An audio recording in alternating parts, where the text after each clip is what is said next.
மேகலக்கா ஏப்பா இந்த சாரி ஒன்று இருக்குங்கக்கா.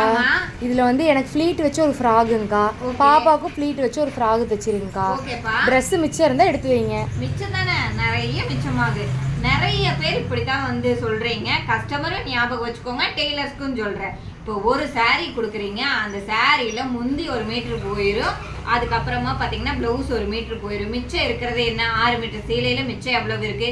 இதில் நல்லா ப்ளீட் வச்சு அம்மாவுக்கு ஒரு ஃப்ராக் தைக்கணும், இல்லை நல்லா அம்பர்லா வச்சு ஒரு ஃப்ராக் தைச்சிட்டு குழந்தைக்கு தச்சுட்டு அதுக்கப்புறம் மிச்ச துணியும் குடுன்பாங்க. நீங்களும் அவசரத்தில் வாங்கி வச்சிருவீங்க. அதுக்கப்புறம் உங்களால் முடியலன்னு ஃபோன் பண்ணீங்கன்னா என்ன துணி தைக்கிற நீ எல்லாம், என்ன டெய்லரு, இதில் வீடியோ வேற போடுறீன்னு வேற பேசுகிறாங்க.